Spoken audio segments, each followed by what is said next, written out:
Hi, I'm Martin, and I'm going to be talking to you today about 3 things I wish I'd have known when I started writing for theatre. Now, I didn't actually start off writing for theatre. I started off writing poetry, and I was going to open mic nights and going to variety events and various other poetry-related things. Somewhere along the line, somebody I met had asked me, had you ever thought of writing a play? Well, I hadn't. But I thought, well, I write poetry, I remember doing GCSE drama in school, it can't be that hard. So I decided to write this play.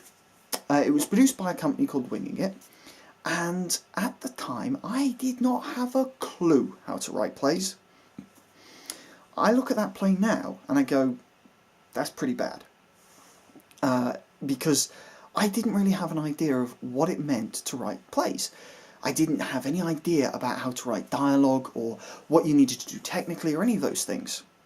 But looking at it now, there are 3 things I wish I'd have known and 3 things I wish I'd have considered when I first wrote a play. The first is actually the easiest of all. When you're writing a character, sometimes it can be difficult to separate the different voices. So one of the tricks I find really useful now is observing people and watching their little idiosyncrasies and those little things that just make them them. When I wrote my 3rd play, I remember, I wrote a couple of the characters with specific actors in mind. So one of the characters, who is the father-in-law, I wrote him with a particular actor in mind, and he had a habit of ending sentences where he was addressing his sons with the name sweetheart. So, see you later, sweetheart, or I'm proud of you, sweetheart. And that struck me as a nice little idiosyncrasy that I could take and I could put into this script. It's very much him.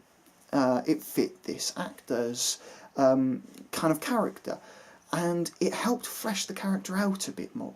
It helped make him a bit more real. On top of that, though, it meant that I had one very, very clearly defined character who was specifically different to all the others, because I took character traits and idiosyncrasies I'd seen in a real person and I put them into the script. So watching somebody for their character traits is really, really useful when writing a play.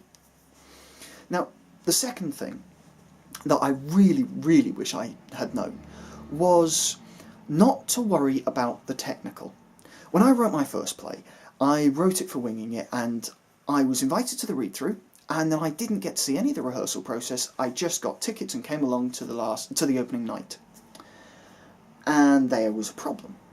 I'd written in the script that there was going to be a wonderful pool of light coming down here, and there's going to be an actor giving his monologue, and it's going to be fantastic, and it's going to be big and wonderful and spectacular. And I watched it, and all that stuff had got cut out, and I sat there going,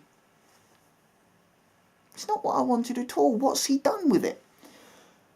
And now that I look at it, actually the director was right. He did the right thing with that script.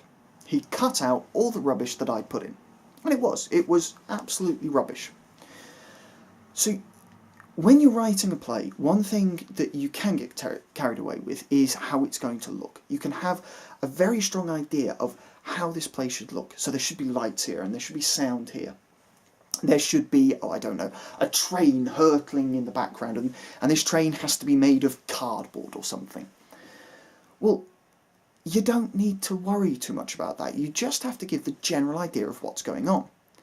Now, there are a few exceptions to that. In his introduction to his adaptation of Wind in the Willows, Alan Bennett describes how he was worried about the theatre company getting a train, a car, and a caravan onto the stage. And he was told not to worry. He was told, let us worry about that. You just write the play. If you need it, write it in. We'll figure out how to do it later. Which is fantastic. Because that means, as a writer, all you've got to do is say a train passes through the scene. That's it. And it's up to the stage crew and the technicians and the director and the creative crew to do that for you. You just have to describe the scene.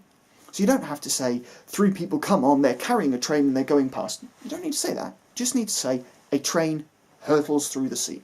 That's it. The benefit of that is you're not getting bogged down, and you've got more time to concentrate on the important things, like character, like how the scene is progressing, whether the plot all makes sense. The third thing is punctuation. Now, the importance of punctuation didn't really strike me until I started acting. When I did start acting, I began to understand how important punctuation can be. If there's a comma there, it's for the actor to take his breath. Your actors can use those pauses and those pieces of punctuation to get an idea of just how fast the character speaks. The other thing might be a dash, for example. So a dash usually describes where somebody has been cut off. So you've got somebody starting then and somebody cutting it, which is great, but if you don't have that dash there, you might have somebody giving their line and then somebody giving their line, rather than what you'd intended. So the punctuation is kind of important for getting your intentions as a writer across to your actors, to your directors, even to people just picking up the script and reading. So the three things I wish I'd have known when I started writing for theatre is observing character traits and putting them into your writing. Punctuation, how important it is, and of course not to get too bogged down in the technical stuff. Thanks for sticking with me. I hope it's been interesting. If you like this or any of the other videos on our channel, please give the like button and the subscribe button a click and share the video with as many people as possible. Thanks and bye for now.